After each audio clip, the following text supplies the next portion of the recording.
All right, good afternoon, everyone. Welcome to the Administration and Finance and Recreation and Parks Committee meeting for October 11th, 2022. Council members present, Council Member Christine Hall, Mayor Pro Tem Michael Palermo, Council Member Peter Vanstrom, Council Member G. Lee Hills, and Council Member William Morthland. I'm joined here by City Attorney David Davidson. The purpose of committee meetings are for city departments to convey information to the mayor and council and discuss initiatives listed on the published agenda. By ordinance, the committee consists of the mayor, members of city council, and the city administrator, and the city administrator serves as chair of these committee meetings.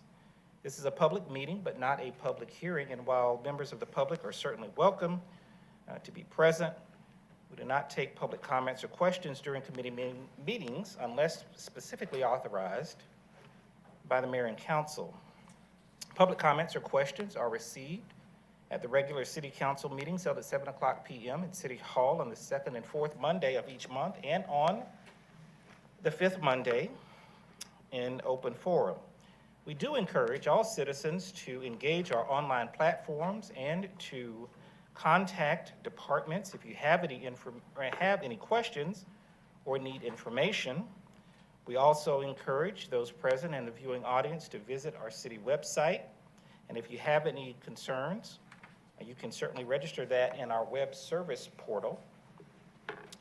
The first item on the agenda is the approval of the minutes for the Administration and Finance and Recreation and Parks Committee meeting for September 13th, 2022. I'll entertain a motion for approval of the minutes. Motion to approve. Motion to approve by Council Member Hills, second by Council Member Morthland. Any further discussion? Seeing none, all in favor? All in favor? Thank you very much. The first item, under transportation, item number 2, consideration to approve the Riverside Road concept. Mr. Cox.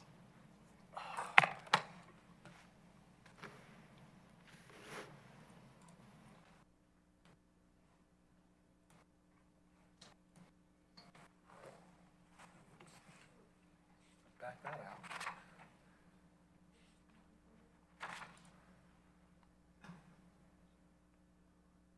Let's go with that. Well, good evening. We are here to bring back the Riverside Road concept proposal that was presented at the previous admin committee. Staff were instructed to bring it here tonight. I'll give a brief recap from what we discussed last month. Again, the project was originally identified in the Roswell Bicycle and Pedestrian Master Plan back in 2019, where it approved a variety of improvements, sidewalks, Maltese paths, and bike lanes along the corridor. It was voted on by the voters during the last T-SPLOS referendum this time last year. The total project budget was around $8.7 million. Again, had very similar scope, looking at sidewalks and Maltese trails and bike lanes, as well as some potential intersection improvements. The staff went out last spring in March for robust public input, doing in-person meetings down at the Catholic Church on the corridor, as well as an online comment period that had a survey component. We got a lot of good feedback, and we've brought it to various committees between June and October as we sort out some of the details with help from the mayor and council, as well as the Transportation Advisory Commission. Here was just a high-level overview of our original concept. This has since changed. I'll go over these changes very briefly. This was the proposal from last summer in June. And we sat down with the TAC, the Transportation Advisory Commission, to go over various improvements and see if there's any consensus on things. This graphic here is a submittal by the TAC in August, and we had a meeting with them to talk about various improvements in late August at the direction of mayor and council. So I'll very quickly go through the items that were recommended for changes. For one, the TAC recommended removing the roundabout and adding a hawk signal here by the Catholic Church. Staff, after discussing it, we decided to keep the roundabout and add the pedestrian crossing beacons there. The trade-off was we would put the roundabout, or take out the roundabout further east that the TAC had recommended. This is over by the park property, the Ace Sand Company. The TAC had talked about keeping the roundabout, but we agreed to remove it and swap it out with the one by the church and just simply add a new traffic signal here. So there was some good consensus on that. Moving further east down the corridor, the TAC had recommended adding a Hawk signal, which is a pedestrian hybrid beacon. This is very similar to what you see out here on Highway 9 leading to Canton Street from City Hall. We agreed that that could be a possibility. We'd probably just move it slightly away from the intersection. So there was agreement there. The TAC also suggested maybe a new traffic light over near Don White Park. We did not recommend that as there was no crash history and it would likely not meet signal warrants.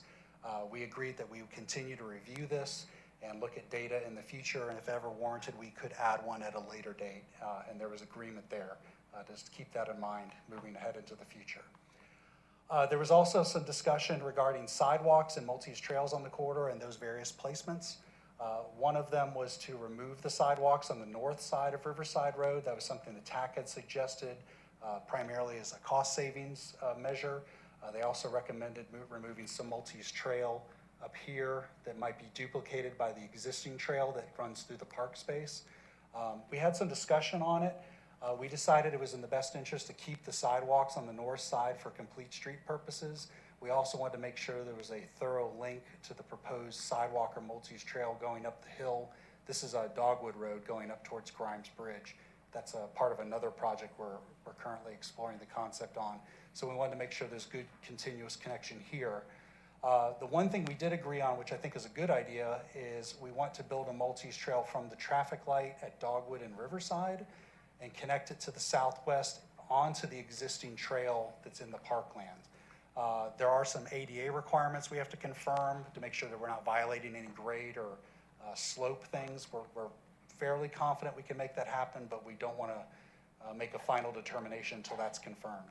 If that's feasible, we could indeed remove the extra sidewalk or Maltese trail along this portion of Riverside here heading under 400.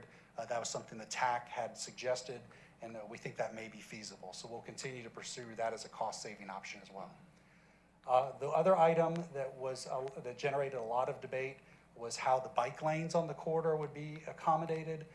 The TAC had originally suggested a separated bikeway path or a cycle track along the south side of the road. This would be an additional facility in addition to the Maltese trail that would be open for pedestrians and lower speed cyclists. So they had talked about exploring those options. Staff had decided that our recommendation would be to keep the bike lanes on the roadway, but we would add an additional 2-foot buffer. And I have a graphic to show what we're talking about here. We talked about a painted 2-foot buffer, kind of a gore area, and along with adding rumble strips or possibly some raised pavement markers just to kind of give an extra barrier to vehicles. The TAC did recommend acting a wooden fence along the corridor to the right of the bike lanes to kind of give it a similar look to what you see over on Azalea Road to the west. That may be feasible too, so we're going to keep that in the initial concept moving forward. And this is what I spoke of a few moments ago. This is what we kind of envisioned the typical section would look like. You have 10-foot travel lanes. These would be narrower than what's out there now. You'd have 10-foot travel lanes, a 2-foot kind of painted gore area, kind of as acting as a buffer. And we would likely put rumble strips along the edge line closest to the cars.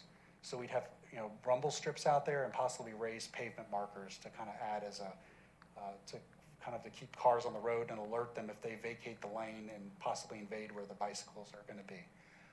The bike lanes would be approximately 4 feet wide. So if with the gore area, you'd have a total of 6 feet available. This may help some of the problems when cyclists ride two abreast. They could pass each other without going out into the travel lane and causing a deterrent to the vehicles. So we think that's a positive outcome. And then we'd have curb and gutter along the north side of the road. There would not be curb and gutter on the south of the river side of the road to help with drainage and runoff. And then we included the sidewalk up here.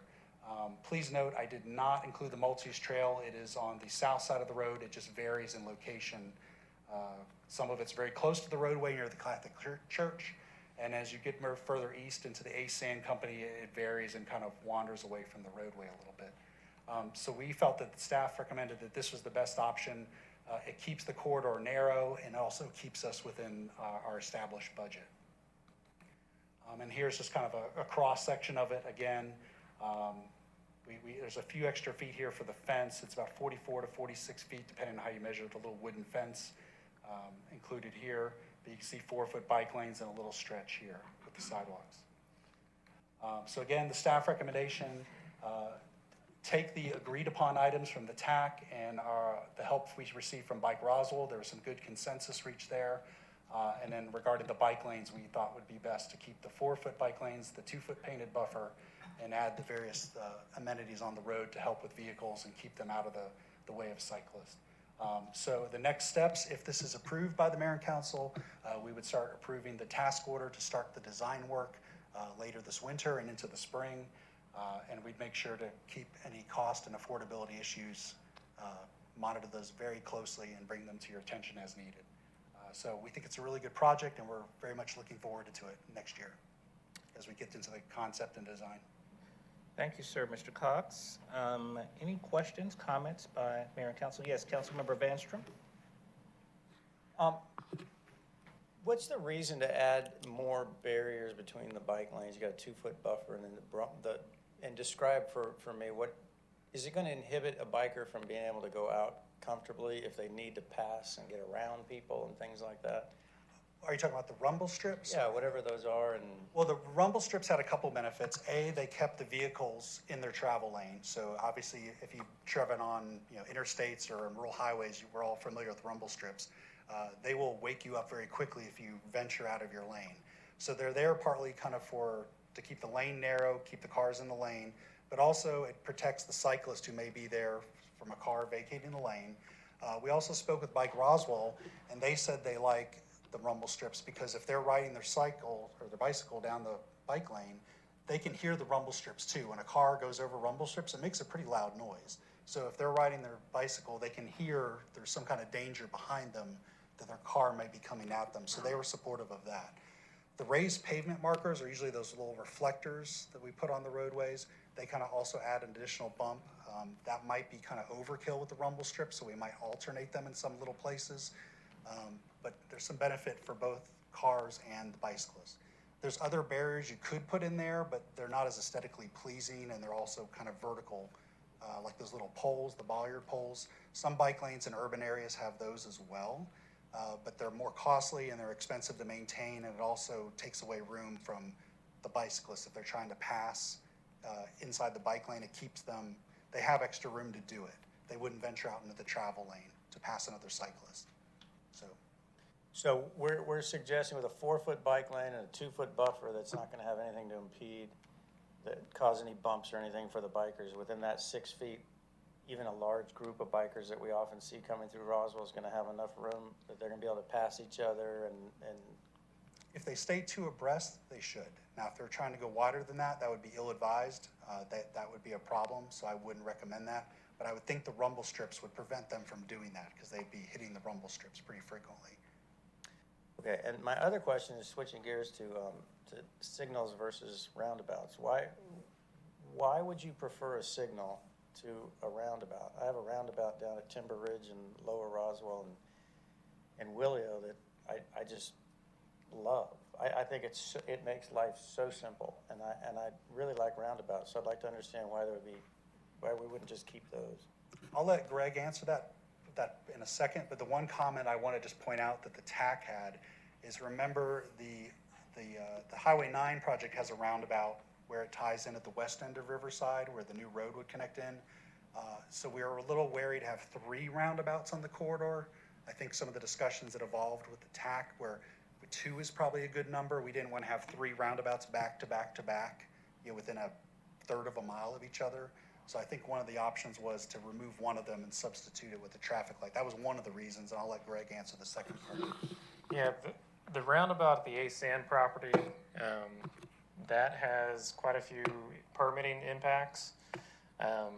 We talked about it with Rec and Parks, and you know, initially we were showing a roundabout, but their design is a little further along than ours, and they've already started the permitting process. So it would require them to basically stop what they're doing right now and spend additional money to redesign and re-permit in order to put a roundabout in that location.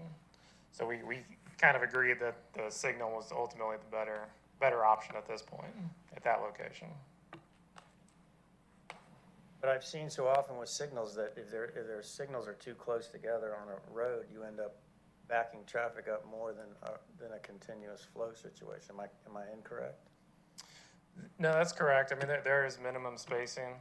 This signal would be, I don't know the spacing offhand, but it would be far enough from the dogwood signal that it wouldn't. Where the signal and the Yeah. roundabout is,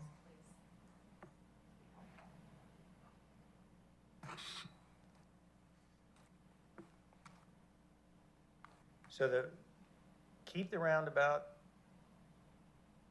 right, that one's gonna be a roundabout. Yeah, roundabout will be right there, and then we have. Is that the one that's supposed to tie into the gateway? I'm sorry for interrupting, but. No, Gateway's gonna be there. The historic gateway roundabout is All right. approximately right there. And then we're gonna throw a signal in, And then there's already an existing signal here at, all right, the entrance to the park. entrance to Riverside Park.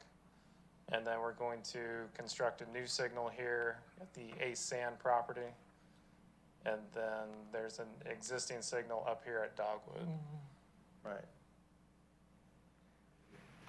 I don't know what the rest of the council feels, but I think we're putting a signal in that we're not gonna be happy having it versus a simple continuous flow of roundabout, because I don't see that many people needing to stop and start at that intersection that you're creating a signal. Yes, Councilmember Palermo. Thank you, Mr. Knighton. I'd say I think that's a great point to raise. For me, it comes down to just the permitting aspects and challenges regarding the Parks and Rec stuff that's going to go there, that just based on the river, that ultimately there's challenges with the roundabout. So for me, that was certainly an impactful bit of information. So I think there's certainly advantages to a roundabout. I think there's advantages to a stoplight, but just given the park being built there and the permitting challenges that would exist if we did do a roundabout, I am supportive of switching to a light. I think it is important that it's certainly going to be activated based on the actual cars, and not just having to wait when there's no one else there. But for that one, given that I am happy it was raised, just purely because I felt that was new information from the earlier plan. So that's something I see as beneficial. And overall, I'd say I definitely appreciate staff and the work that was done, as well as from the RTAC and Bike Roswell involvement, that I think we do have a better product than was originally proposed. And so knowing that compared to the original proposal, we didn't realize challenges that would exist for the park updates that would exist. That's number one. Number two, I really like that it has narrower lanes. So the fact that it's going to slow down cars and not incentivize trucks to be going through there. I like the narrower lanes. I like that the rumble pads and the bot stops or whatever they're called, I like that those also will be really helping make sure that cars and trucks are feeling the narrower lanes, in which case not incentivized to use it as a cut through right there, and make sure they're being slow given the heavy pedestrian traffic that exists in this area of just so many walkers, runners, bicyclists, etc. And from a bicycle standpoint, the fact that you have the bike lane, and then in addition to that have that extra space because of that 2-foot buffer. So creating really, otherwise they would have had a similar lane, and to pass they'd have to get in a car lane. So now they'll be able to pass just in that buffer space. So overall, I think this is an improved product, and I certainly like that just like the original plan, it is having sidewalks on the north side as well, which was really important to the neighborhoods. And at the same time, I like that we are gonna factor in existing multi-use trails and make sure that we're not duplicating when there's one right next to it. And I certainly trust staff just to look at that closely to make sure that multi-use trails are all connected and really practical for anybody using them. But just the aspects from the original plan combined with these updates, I do think it's an improved project. Yes, Councilmember Morthland? One other thing, talking about the traffic light in front of Ace Sand, it seemed like, to memory, we were talking about putting a light there instead of the roundabout because of the traffic exiting the park and coming across the multi-use trail and across the bike paths.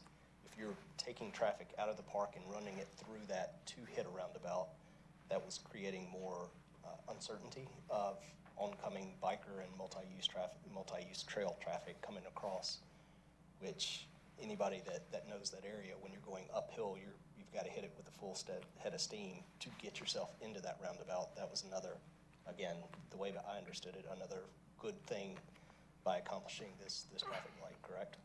Yeah, that's correct. Councilmember Hall? Thank you, and thank you for all your work in bringing this back again. I'm very excited to get this moving, and I agree with RDOT's, basically with what you've presented. Hopefully, we can connect the multi-use trail across and meet ADA so that we can use the existing.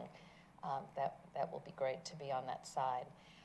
Just back to the bike lanes and the rumble strips and the bots, if it would be possible for you to just check with Bike Roswell later as the time gets closer, if the bots are still something that is being used. I understand a lot of states are no longer using those because they interfere with some of the new GPS and technology in vehicles, so.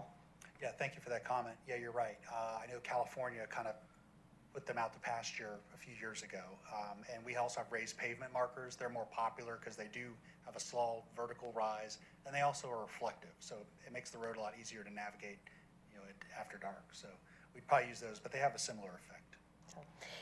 And just what would the timeline be from, should this move forward to council tonight and we approve it, when would we be looking at starting and finishing the project?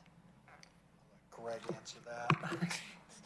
It's the $1 million question, right? So right now, we are looking at bringing a task order, hopefully in November, to the next transportation committee meeting in November. So we'd be under contract, starting late this year, first part of next year. Design is probably going to be 9 to 12 months, and then right-of-way, depending on the parcels and easements and whatnot, we are looking at probably 9 months for right-of-way. So about 1.5 years, almost 2 years until construction would begin. That'd be like at the earliest. And how long will construction take? Right now, depending on utility relocations, it would probably be 18 months at this point. Yeah.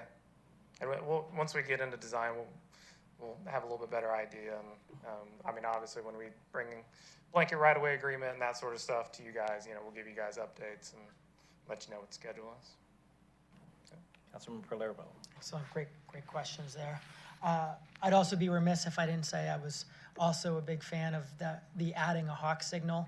I've publicly mentioned in the past, I'd like to see more hawk signals all over the city where residents are walking and want to see that safer option to cross. So definitely glad that there was the suggestion to incorporate that as well.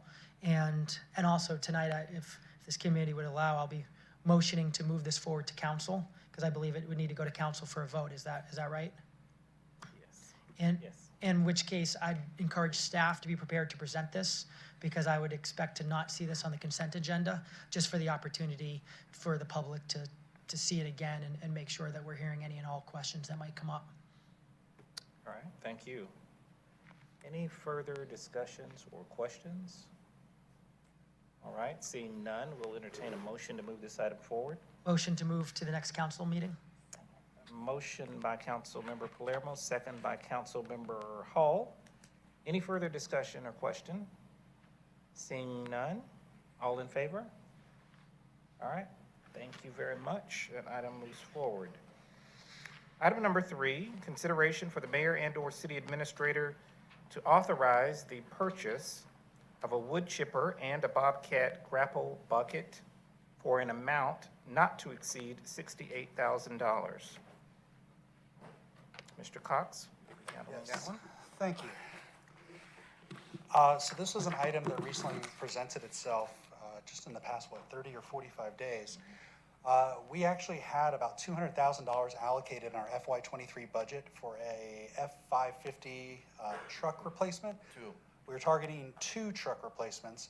We successfully procured 1, so we're in the process of purchasing one of those now. And that was around $90,000 to $92,000. So we actually have another $100,000 that we are going to use to procure a second vehicle. However, we have learned that some more valuable and more essential equipment has gone out of service that we need to replace immediately. We considered doing an emergency request for this, but we decided to bring this straight to committee to seek if we have the permission to reallocate the funding, some of it, from the truck replacement to a wood chipper. Currently, the wood chipper is out of service, and we learned that a critical part that is needed will not be available likely until sometime in January. This is a critical piece of equipment for our staff. They regularly use it, probably weekly, to remove any landscaping debris, and of course, if any tree limbs come down or trees fall down in an inclement weather event, we did not want to be caught flat-footed. And with the recent developments in the tropics and Hurricane Ian devastating Florida, there were some concerns a few weeks ago that it might be coming up this way, so there were a lot of eyebrows raised here at staff. So we looked at other options, including rental equipment, but basically it comes down to we really need this equipment replaced. Our team members, our staff really use it a lot, and we have the money available. The cost for the wood chipper is approximately $61,000, $154,000. We are also seeking funding for a grapple bucket, which is simply an attachment to the Bobcat. It's basically the claw kind of handle that you use to move the logs or if tree falls. It raises it up to move them around and feed them into the wood chipper. But this is a very essential piece of equipment, not just because of what we use it for, but it also saves us some money regarding dump fees. Any landscaping debris that is generated in the field, we have to haul up to a landfill up in Forsyth County. There's a cost to dump that material, and it can be a few $1,000s a month, and without a wood chipper, that could rise double or even triple during significant weather. And also, it's very important if we have duplicate efforts. So if we ever do get hit with inclement weather, we can deploy a team to East Roswell as well as Central Roswell and have multiple teams working to clear up the mess after a severe weather event. So staff is recommending that we have an amount not to exceed $68,000 and reallocate it from the truck purchase to a wood chipper and grapple bucket replacement. And that's, I'll yield for questions at this time. Sure, thank you, sir. Any questions or comment from council? Committee? How much wood can this wood chipper chip? You told me you weren't going to say that. Okay.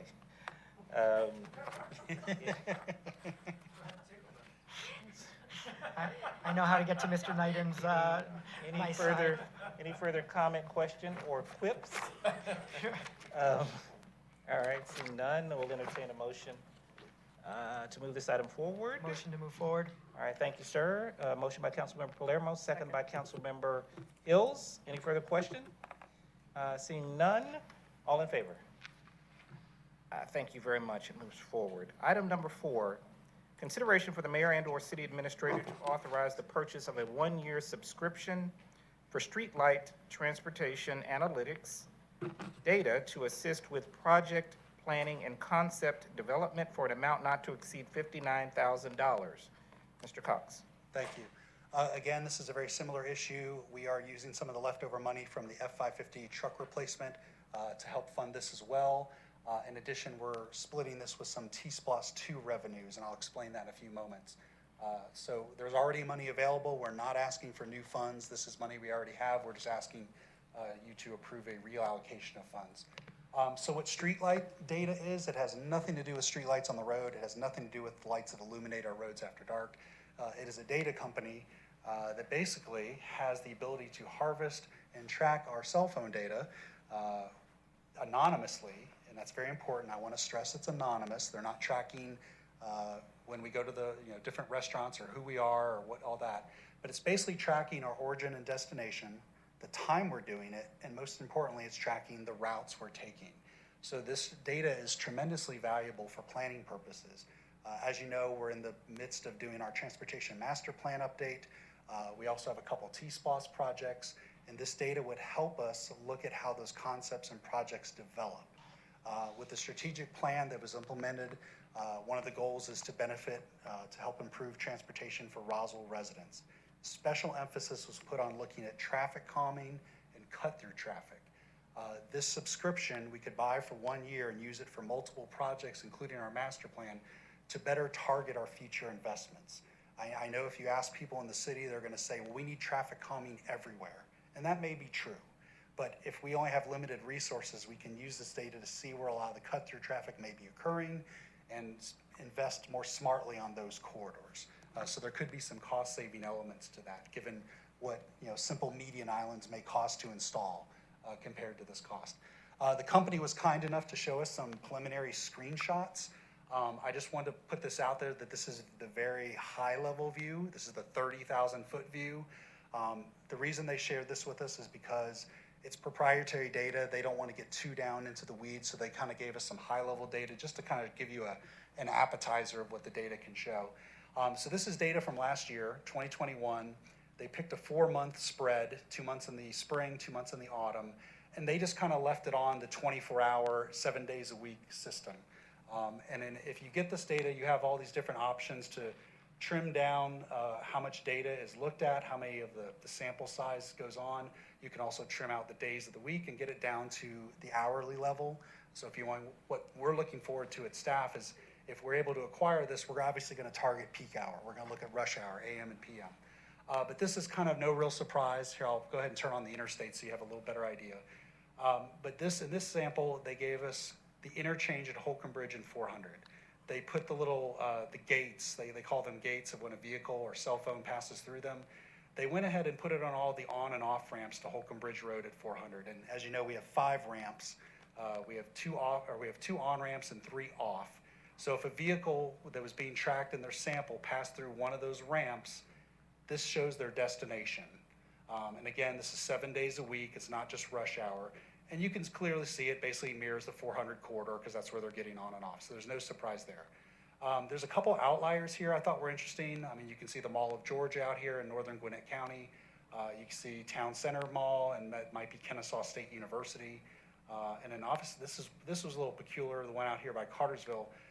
If any of your children play sports, you know that the Lake Point Sports Development is out there. That's a huge attractor of regional tournaments and sports events. So we figured Roswell residents may be getting on 400 and traveling out here.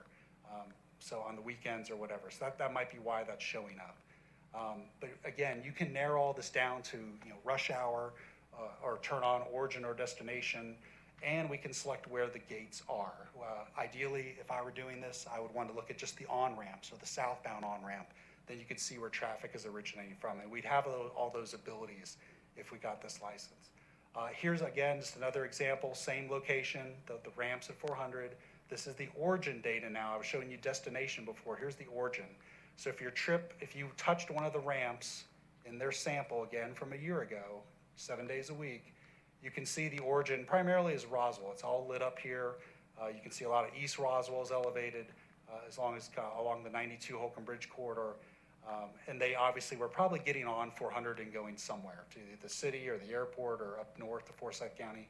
But you can see some trips originated up here in southern Forsyth, southeastern Cherokee County, some in Cobb, a little bit in Gwinnett. But they were likely getting off the ramps or maybe getting on and going north or something like that. But we could sort all this data out. It'll be very valuable, and we can click on various roads throughout the city. This is another feature that they're going to offer us. It's called Top Routes, and you'll have to kind of bear with me. The graphic is a little slanted here. If you ever watch the weather, like on Channel 2 with Glenn Burns, they show the thunderstorms and the Doppler radar, and they have the little tool that dissects the thunderstorm, and you can see how deep and tall it is. It kind of reminds me of that. And it shows how much traffic is going on these various roads. So what they did here is they randomly picked a segment, this blue area. I'll try to give you some bearing here. This is King Road. Roswell High School is right here. And we did King Road just north of Hardscrabble. So anything that touched that link gets flagged. Again, this is last year's data during the week. But you can see the routes it's taking. And obviously it's no surprise, a lot of it's going up King Road up to Cox Road. But also it shows some spurs. A lot of it's coming south along 92 to Holcomb Bridge, likely going to 400. A little bit comes down here, Woodstock Road. And then you have another big trail going by the Super Target right here by Bowen and Mountain Park Road. And it looks like it continues west over to Sandy Plains, cutting through East Cobb, going out towards I-75 in Marietta. But we could drop one of these links basically anywhere within the city of Roswell and get a similar result that would cut through traffic where it's going on our various projects. And we think this will be really valuable for our master plan effort. So with council approval, staff is recommending securing the funding we already have from the F-550 truck replacement, kind of blending it together with our T-SPOS 2 money, taking $29,500 from each, from the local money from the truck replacement, $29,500 from the T-SPOS 2 funding, for a total of $59,000 for a subscription. It's money we already have, and we think it'd be very valuable for our efforts ahead. So with that, I'll yield for questions. Thank you, sir. Yes, Councilmember Hall. Love data. I think that is really, really important to have data so that we can make informed decisions. My question actually is, has Daryl in our economic development seen this program yet? And I believe there's some similar programs that they've used as far as mapping cell phone travel and hotspots. I have not talked with Daryl personally about this. This is something our previous director, Dan Scousey, was actively pursuing for some of our project development, but we can definitely share it if it's approved by the mayor and council. Because the East Roswell Economic Action Committee used a lot of cell phone tracking data when they were studying economic development in East Roswell. So I was just wondering if it's a similar program, it's something that transcends and we can use for both. We could definitely use it for both. The city license applies for the whole city for 1 year. So if there's sharing opportunities, we would definitely pursue them. Okay, thank you. Thank you. Any other questions, comments? All right, seeing none, we'll entertain a motion to move this item forward. Motion by Councilmember Hall. Have a second? Second by Councilmember Morthland. Any further discussion? Seeing none, all in favor? All right, thank you. Passes unanimously. Thank you, sir. Under administration, item number 5, consideration for the mayor and/or city administrator to sign a contract with Kone Incorporated Elevators is Finnish. It's from Finland, Finnish. Kone Incorporated Elevators and Escalators for modernization of 3 elevators in the amount of $398,672. Mr. Fisher. Thank you, Mr. Knight. I say Kone. I don't know if it is or not. It sounded good to me, so it's French, I guess. I don't know. But anyway, that's what we call it. So this is to rebuild, remodel, refurbish our 2 elevators here at City Hall and the 1 elevator we have over at the Cultural Arts Center. They're original elevators. They need to be brought up to ADA requirements. They need to be brought up to the new code requirements. We're having a great deal of effort trying to keep them running. You may or may not know when you push the button right now, you're only going to get 1 elevator to answer because the other one in City Hall has been down for about a month.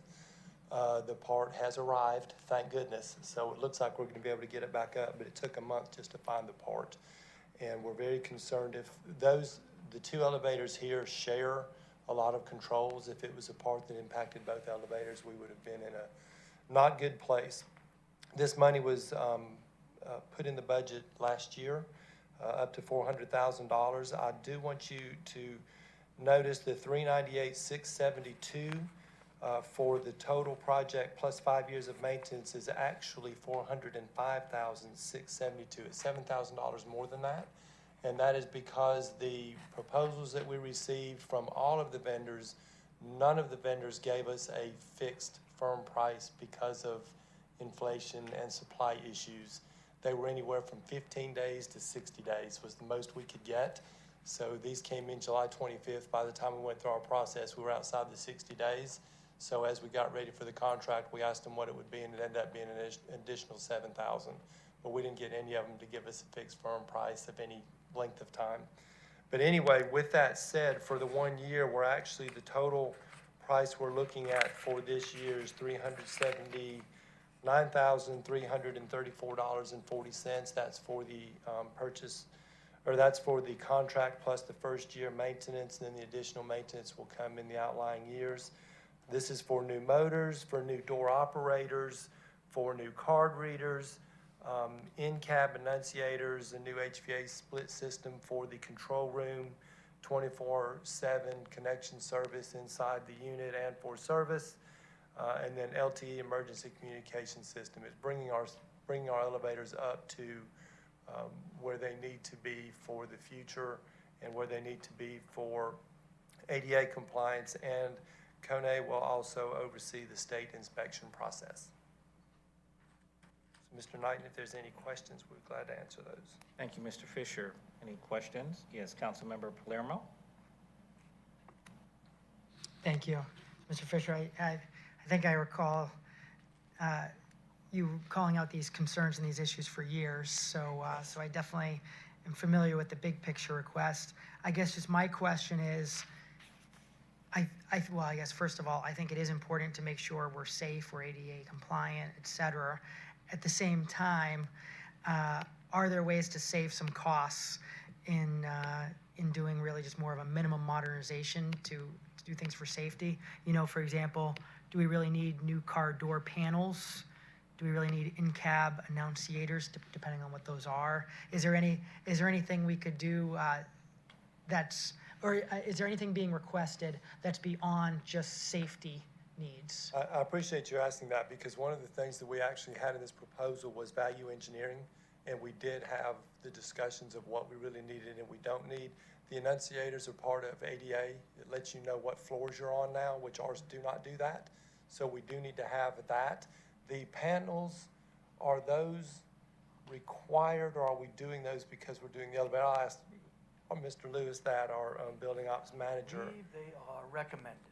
They're recommended to be redone. I don't know that the panels have to be. That's probably, I can find that out. And if there's anything that would be recommended, we can have that discussion. But basically, it's rebuilding the operation of the elevators. So the panels may or may not be. Ms. Plummer, I can't answer that question right now. I can find that out.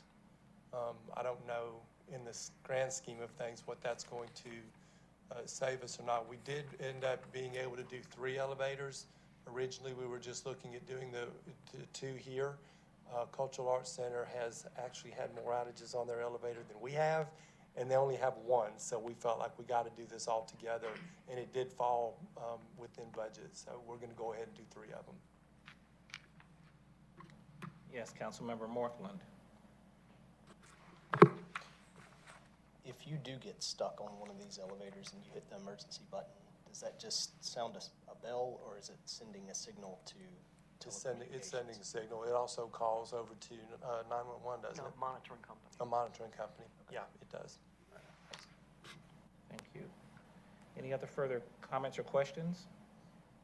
Certainly duly noted from Councilmember Palermo about the question that Mr. Fisher will research and provide back before this comes to council for a vote. Yes, Councilmember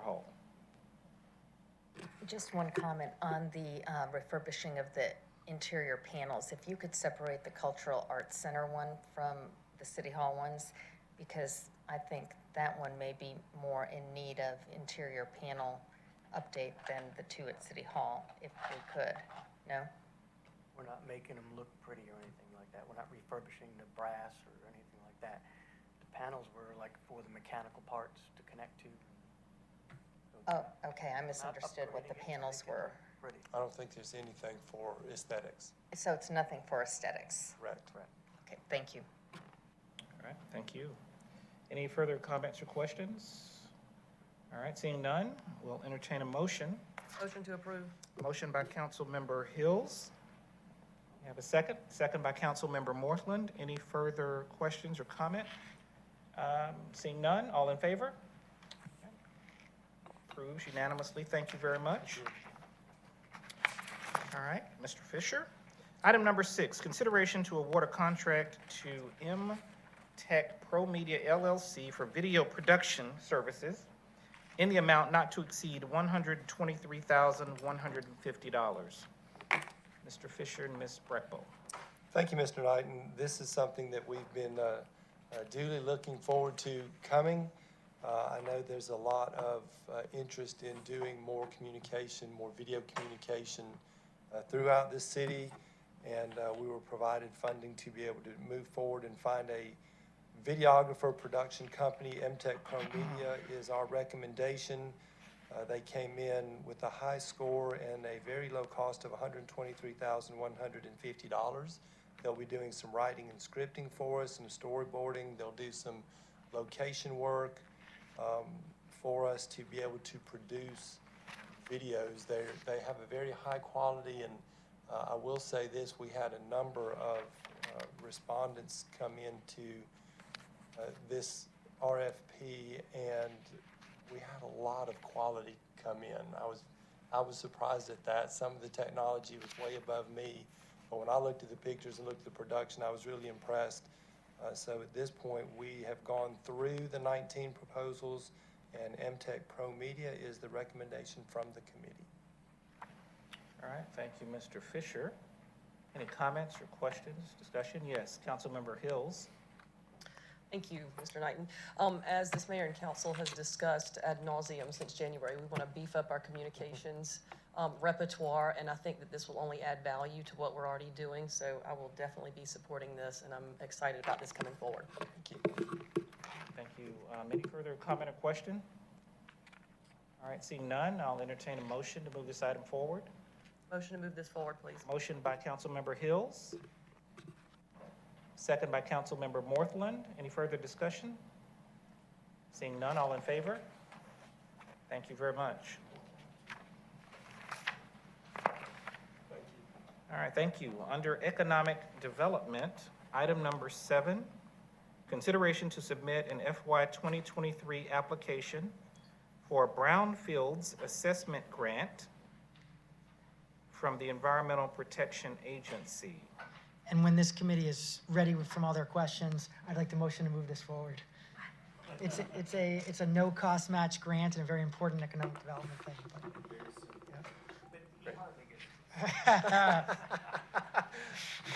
Great, thank you. I'm All right, Mr. Daryl Connolly. Mr. Connolly, you're starting off well, so please provide us with. Recommending your approval of this.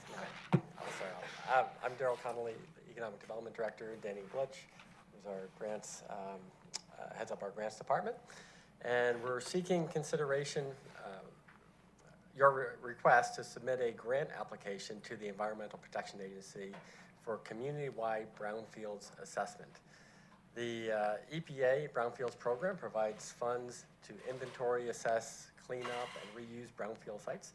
Brownfield is essentially real property which the development or reuse of the property is complicated by the presence of hazardous materials, contaminants, or petroleum products, such as a gas station or dry cleaners. The assessment grants provided by the EPA give us funding to inventory brownfield sites, conduct site assessments, and develop cleanup, reuse, and redevelopment plans. The anticipated amount of grants is roughly around $300,000 to $500,000 per grant. The city would have up to 4 years to spend the funds. There's no local cost share match required. There is a 5% cap on administrative costs for the city. So for a $500,000 grant, we'd be capped at about $25,000 in administrative costs. This is a new and versatile economic development tool for the city. We could look at various sites around the city. There might be gas stations. We can help them perform their environmental assessment and help put in place a reuse plan for those properties. So it's a tremendous economic development tool. And staff is recommending your approval of this grant application. Thank you, sir. Any questions or comments? I'm going to keep my motion. I'm not going to withdraw it. Motion by Councilmember Palermo, second by Councilmember Hall. Any further discussion? Seeing none, all those in favor? It passes unanimously. Thank you very much. We do not note any items for action under finance and under recreation and parks. Item number 8, consideration to authorize a new grant agreement for the Federal Land and Water Conservation Fund grant. Mr. Pruitt? Yeah, so I'm sitting in for Jeff today. Thank you for letting me be here. We're looking at consideration for a new grant agreement with the Federal Land and Water Conservation Fund, and I will turn that right over to Danny. Hello, everybody. So the city was awarded a land water conservation grant back in 2020, and it is for the fitness trail loop out there at A Sand property. Due to all kinds of delays related to construction and whatever else with COVID and whatnot, we need a grant extension. And so we're here because we need a letter basically from the mayor to go to Georgia Department of Natural Resources to ask for an extension. With the extension granted, then we'll hopefully be signing a new grant agreement, which will give us an additional 2 years to implement said project. I know that there is funding for the project now in the FY23 budget that's fully funded the projects surrounding this, so we don't anticipate there being any other issues. We've already gone through the environmental assessment process, the 30-day comments, and we actually got a finding of no significant impact. Motion to move forward. All right. Motion by Councilmember Palermo, second by Councilmember Morthland. Any further discussion? Seeing none, all in favor? All right, thank you. Passes unanimously. Item number 9, consideration to submit a 2022 application for an Improving Neighborhood Outcomes in Disproportionately Impacted Communities grant from the Governor's Office of Planning and Budget. Mr. Pruitt? Yeah, so this is the grant that we're going after to, the proposed project is development and revitalization of the Liberty Square Park. This is where this particular grant, as Danny will get into, is not, however, matching, but matching is encouraged. So we would be looking for how we would fund this project moving forward, but it's also a joint effort with the Roswell Rotary Club is already raising money for this event. So Danny, you can go ahead from there. So this grant is for disproportionately impacted communities. It's based on a status that we received based on our population, our demographics, whatnot. So the governor's office is making their funds available statewide to projects, all kinds of different projects that can invest in neighborhoods like parks and recreation facilities, sidewalks, any kind of improvements that can add to physical or mental health outcomes for our residents. So there's other outcomes that are of consideration. So we had to find a project that we haven't already started on. And so this project, the Liberty Square Park Development Project, is listed in the Recreation and Parks 5-year master plan. It's a high priority project. It's under the New Park Strategy 1.2.4. We hope that we'll be able to install, we'll be able to do a study first or an analysis, and then we'll be able to make park improvements there at that park, which is basically an open field currently with drainage issues on one side. So we'll have park improvements, which could include stormwater improvements as well. Picnic shelters, outdoor grills, playground equipment, fields, facilities, new landscaping, a trailhead possibly, if it connects into another project that we're working on. And we believe about 15 ADA spaces for parking, which we currently don't have. It's down in a cul-de-sac, and people are parking wherever they can find a spot. So we do need to have some sort of better access for ADA compliance. Okay, thank you, sir. I'm sorry, go ahead, please. We are partnering with the Roswell Rotary. We are hopeful that we could apply for about $1.5 million for all of the park improvements there. And there's no cost share, which should make everybody happy on that part. So if you have any questions, Mr. Knighton, we're happy to answer. Thank you, sir. Councilmember Hills. Thank you, Mr. Knighton. Thank you, gentlemen. I'm going to tell on myself. When this park came up after we had made decisions on which ones we would identify for a potential bond question, and then, of course, having already gone through the fiscal year budget cycle, and this park, Liberty Square Park, didn't make the cut, the first conversation that came from a proposition from Roswell Rotary, I wasn't in favor of it. It wasn't enough money to make it a substantial and, I think, fulfilling project. So your timing, Mr. Blitch, is awesome. And for anyone listening and anyone here, I want to say our grants department is rocking it. You guys are on all the time. I can't even tell you. People say, why didn't you spend money? Have you thought about a grant? Well, I know you probably don't sleep a whole lot because you're thinking about grants all the time.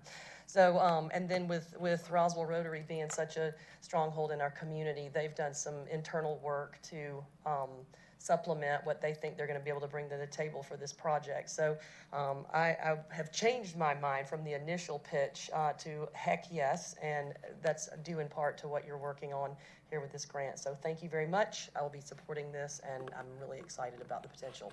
Thank you. Thank you. Any other comments or questions? Yes, sir. Councilmember Morthland. Just real quick, the Improving Neighborhood Outcomes in Disproportionate Impacted Communities grant, from what I understand in prior conversations, this project checks all the boxes for the state. And I mean, we didn't miss any. This lines up perfectly with the way that grant is written, correct? Thank you. Okay, there you go. All right. Thank you. Any other questions or comments? All right. Oh, yes, Councilmember Vanstrom. Yeah, I'd just like to say thank you publicly to the Rotary for pitching in on this, and I think they stretched this out over a couple years of their budgeting just to accommodate working on this park in the end. So they really put their heads together to try and do something positive for the city, and that's neat to see. So, and thank you both. All right. Thank you, sir. Any other questions or comments? Seeing none, we'll entertain a motion to move this item forward. Motion by Councilmember Morthland, second by Councilmember Vanstrom. Any further discussion? Seeing none, all in favor? All right, passes unanimously. Thank you very much. Item number 10, consideration to enter into a lease agreement for an HP Design Jet T2600 multifunction printer from Repro Products, with the lease being administered through LEAF, Leaf Capital Funding, LLC.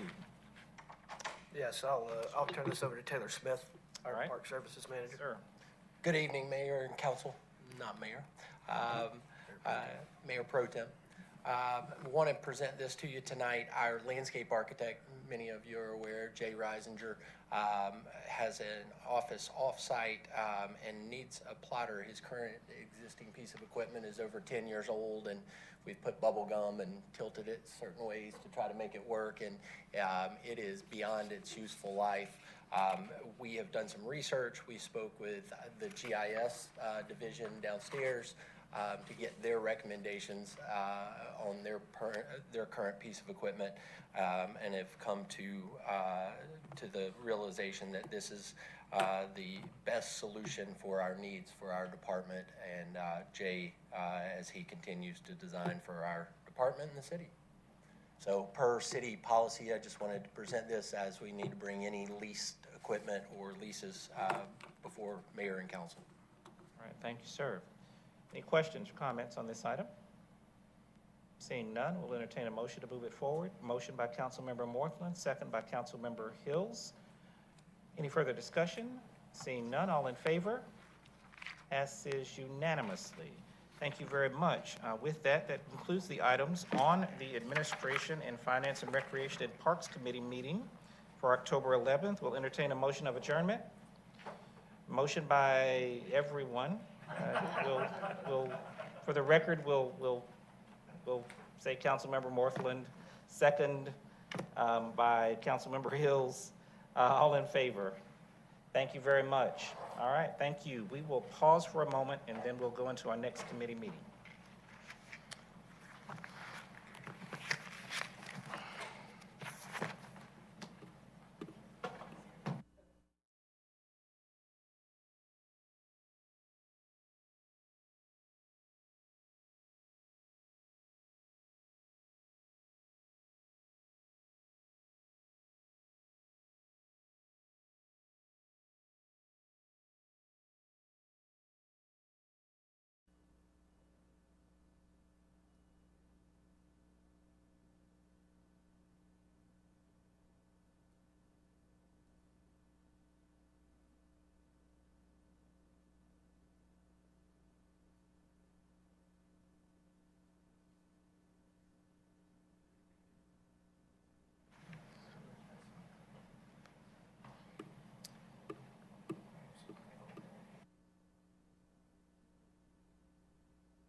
All right, we'll transition into our next committee meeting. Good afternoon and welcome to the Public Safety and Public Works Committee meeting for October 11, 2022. Council members were present. Councilmember Hall, Mayor Pro Tem Palermo, Councilmember Vanstrom, Councilmember Hills, and Councilmember Morthland. The purpose of committee meetings are for city departments to convey information to the mayor and council and discuss initiatives listed on the published agenda. By ordinance, the committee consists of the mayor and council and the city administrator. And the city administrator serves as the chair of committee meetings. This is a public meeting, but not a public hearing. Therefore, while the meeting is certainly open to the public, we do not take public comments or questions unless specifically authorized by mayor and council. Public comments or questions are received at the regularly scheduled city council meetings held at 7:00 p.m. in City Hall on the second and fourth Mondays of each month and on the fifth Monday in open forum. We do encourage citizens to engage our online platforms, and if you have any questions or need any information, please contact our staff. Our staff will provide that information to you. Also encourage you to access the city website for information on meetings, events, and additional departmental information. Also, certainly encourage everyone to go to our city website to gain additional insight and information on the proposed bond, which will be on the ballot upcoming and in early voting in October and, of course, in November on Election Day. The first item on the agenda is the approval of the minutes for the Public Safety and Public Works Committee meeting for September 13th, 2022. I'll entertain a motion. A motion by Councilmember Morthland, second by Councilmember Vanstrom. Any further discussion? Seeing none, all in favor? Thank you very much. That passes unanimously. Under Public Safety, Fire, item number 2, consideration to adopt the Fire Department strategic plan based on the findings from the Roswell Fire Department gap analysis conducted by the Center for Public Safety Management, CPSM LLC. Chief Panino. Good evening, Mayor and Council, Mayor Pro Tem and Council, and I'll accept a motion on this if you want to. So this is a follow-up from the presentation that we had in June on the gap analysis. It's very exciting for us because this is the first gap analysis and strategic plan that the Roswell Fire Department has ever had. So it's 137 pages. I'm not gonna go through all of it, it's gonna be very high level, but essentially, we are gonna hit the new mission, vision, and values and our 7 strategic goals. So start out with a little background. We started this in August of last year. It's when we first brought it forward and did a RFP. Initially didn't get any bites on it. We increased the budget and got 4 proposals. So we did the scoring. We brought it to this mayor and council for approval and awarded it to CPSM. From December all the way through June, it was just a lot of data analysis, data review, finding it, meeting with CPSM to really do a deep dive into what the issues were with the Roswell Fire Department, where we were, and then this next step, what we're going to talk about today, is where we want to be. What are the next steps with that strategic plan for the department? So starting with a new mission. The new mission to protect life, property, enhance the quality of life by providing dynamic services, including emergency response and community risk reduction activities. That quality of life also aligns well with the city's mission and the vision to be an innovative, world-class public safety organization. The values, service, teamwork, accountability, integrity, and respect, a couple of those also align with the city's values. And I would be remiss if I didn't say the leadership team at the Roswell Fire Department put a tremendous amount of work and time and engagement into this process. So the mission and vision values really mean something to us and our team, and will mean something to the 21 full-time captains that are going to be starting with us later this month. So goal 1, transition to a full-time staffing model by 2027. So that full-time transition is also in the city's strategic plan as well. We discussed this part of the development in Greenville. And this is the 5-year plan. Happy to say year 1 has a check box. We did the recruitment just in a few short months, had over 150 applicants, and on the bottom left you see those 21 captains that are going to be starting with us later this month. And then the rest of the transition plan hasn't changed from what you all saw during budget time. Goal 2, continue to manage the part-time staffing model in the short and midterm with some objectives like continue recruitment. We are doing that. We just offered 20 jobs to part-time firefighters last week, so we are going to be bringing them on as well. Establish clear and frequent and consistent communication with our staff regarding our transition. We do that a couple ways. 1, through our monthly reports that you all see, and then also through our department videos that we send out. Provide easy access and frequent training to policy. So we have contracted with a company called Lexipol, and we are in the process of rewriting all of the fire department's 60 policies to be in line with state, local, and federal guidelines. And that contract includes a training piece where we roll those policies out to our staff. More consistent training for all of our staff. We hope that that's going to come with our new full-time captains. We'll have that accountability at the station every day where we can implement that daily training. And then once the full-time captains are established, maintain consistent staffing at all stations to the extent possible. We have a plan for that, and the hope is to have that consistency and that crew continuity at each station. Goal 3, improve the capacity of the fire marshal's office and focus efforts on community education. So objective 1, ensure consistent and sufficient staffing in the fire marshal's office. We put a check by that because, as you know, we just to the right there hired the Roswell Fire Department's first ever fire and life safety plans reviewer. So you all approved that this year. We got right to work with recruitment, and we got a great candidate who has already started with us. He was at the Youth Day Parade and full force, and great addition to the team. Assign occupancy pre-incident plans to station crews. Again, that's going to come with our full-time captain transition. Enlist the help of full-time firefighters in community education activities. We do that to some extent now, but our hope is as we get more full-time staffing and that engagement piece, we're able to engage with the public more often. Establish a formal training program for the fire department. So 1, identify and develop the training needed to meet professional credentialing and ISO requirements. That's done because we had an ISO audit last year, as you all remember. So we're fully aware of what those training requirements are and where our gaps are. Develop a training plan for supervisory staff as they come on board. This leadership team of the fire department has been 24/7 developing a 6-week orientation for our full-time captains that are coming at the end of the month. Implement software that will track training and allow training to be accomplished virtually.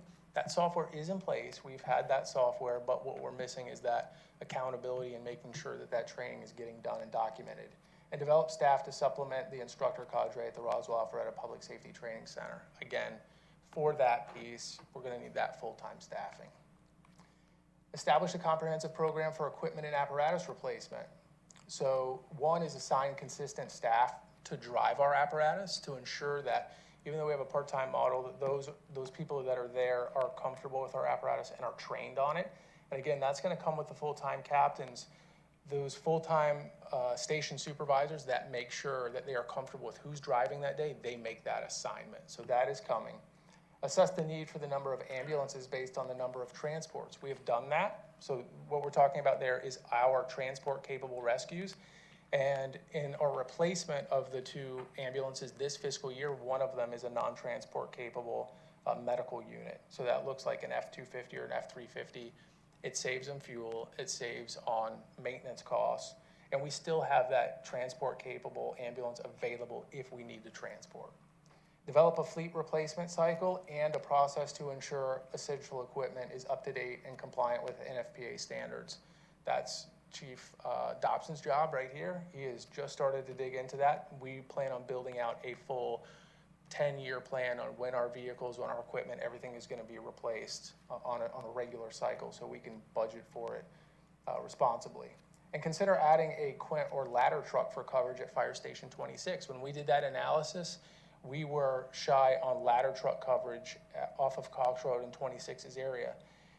We looked at that and found a creative way to solve that. And what that looks like is we got an iPad, we put our CAD software in it, and we installed that in the ladder truck that is at Milton Fire Station 41.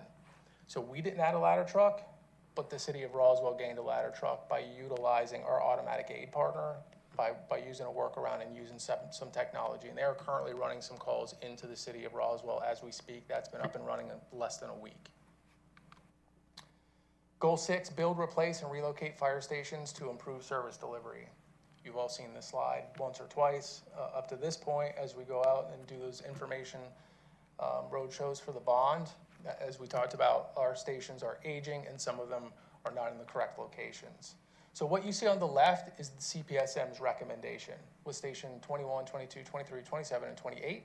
And what you see on the right is the bond question number 2. And you see that it correlates exactly. So what is in the bond is what CPSM has recommended and we agree with as well. And then goal number 7, build a new public safety headquarters and relocate fire administration. Again, this is part of that bond referendum in November. You've seen these pictures on the right as well. Objective number 1 is specify the requirements for the new public safety headquarters. We know what we need. We've been working with the police department. We've talked about that emergency operations center, the 911 dispatch center, and being co-located under one roof.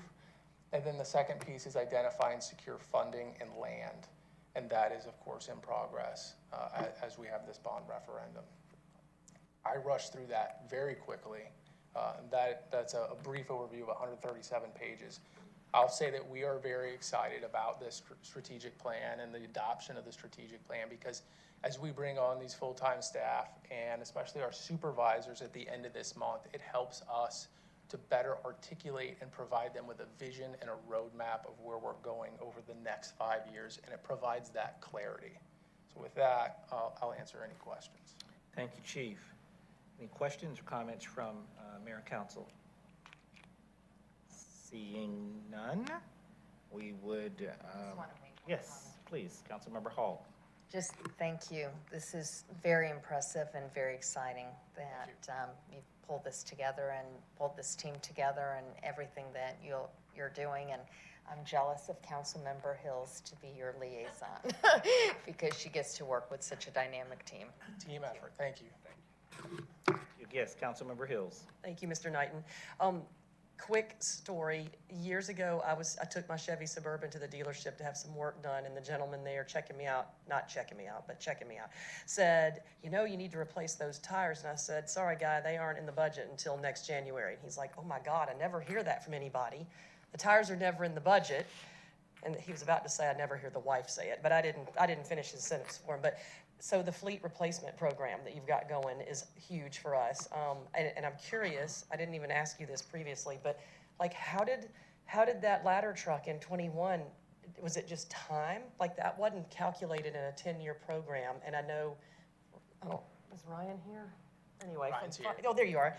I'm sure he's delighted to know what's coming down the road, as well as us, so we can make better decisions. But that's huge, and thank you. But and again, this isn't a persecution, but like, how did that roll out? Since several of us just came into office, and we got to celebrate a brand new $1.5 million engine.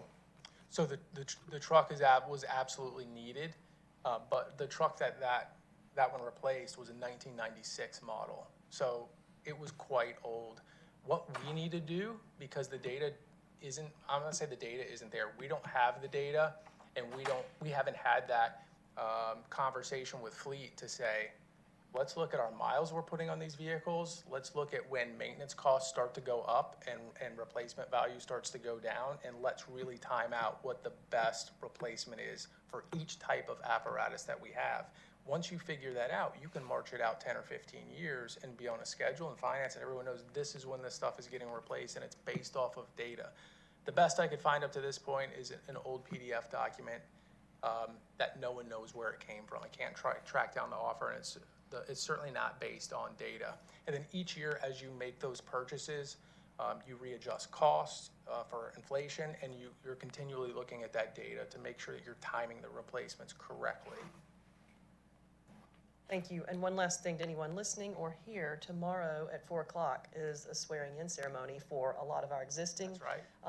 fire department members and valued people. So anybody's welcome to come to Chambers tomorrow at 4. Attire is up to you. We'd love to have you. Absolutely. And thank you, Chief, both of you. We really appreciate what you're doing. Thank you. Thank you, sir. Any other comments? All right, seeing none, we'll entertain a motion to move this item forward. Motion to move forward. Motion by Councilmember Hills, second by Councilmember Palermo. Any further discussion? Seeing none, all in favor? All right, thank you very much. Passes unanimously. Thank you, gentlemen. Under Public Safety Police, item number 3, consideration to submit a proposal for a public safety and community violence reduction grant from the Governor's Office of Planning and Budget in the amount of $635,200.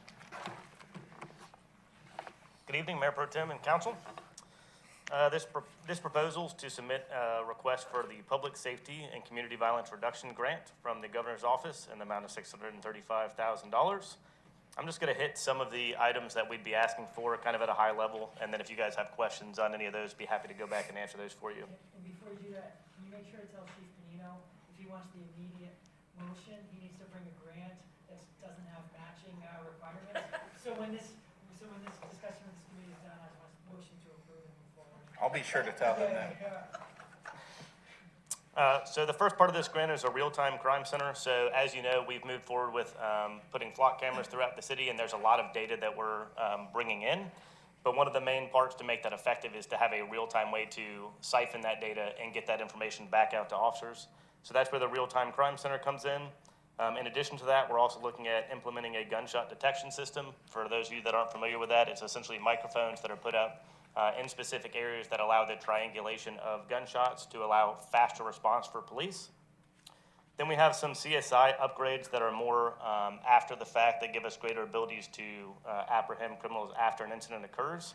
The first one is MVAC, just a broad level. That is essentially a wet vacuum system that allows for DNA to be collected off of surfaces that are very difficult to get DNA evidence off of. So firearms, grips, shell casings, that type of stuff. So would allow us to apprehend persons after the fact. The second part of that is the VMD Latent Fingerprint Development System. It is a high-tech fingerprint development ridge system that allows us to get fingerprint ridge impressions off of fired shell casings. So obviously the heat destroys a lot of the evidence there. Right now, our average is about 1% to recover a fingerprint off a shell casing. This technology takes you up to about 82%. So it's a drastic increase in our abilities to recover evidence for that. And the last is a real-time access to our gated communities. So right now, the way that officers access gated communities is we keep a list of gate codes. If there's somebody already at the gate, you have to wait for them to get out of the way. And in a life-threatening situation, obviously that wastes time where we need to immediately get in there. This would essentially allow the officers to change to a radio frequency in their car, hit the button on the microphone, and open those gates, which would drastically increase our response time to violent encounters. I'm keeping my motion to approve. Thank you. That motion by Mayor Pro Tem Palermo stands, second by Councilmember Hall. Any further discussion? Seeing none. All in favor? Passes unanimously. Thank you, gentlemen, very much. And that concludes our Public Safety and Public Works Committee meeting for October 11, 2022. We'll entertain a motion to adjourn.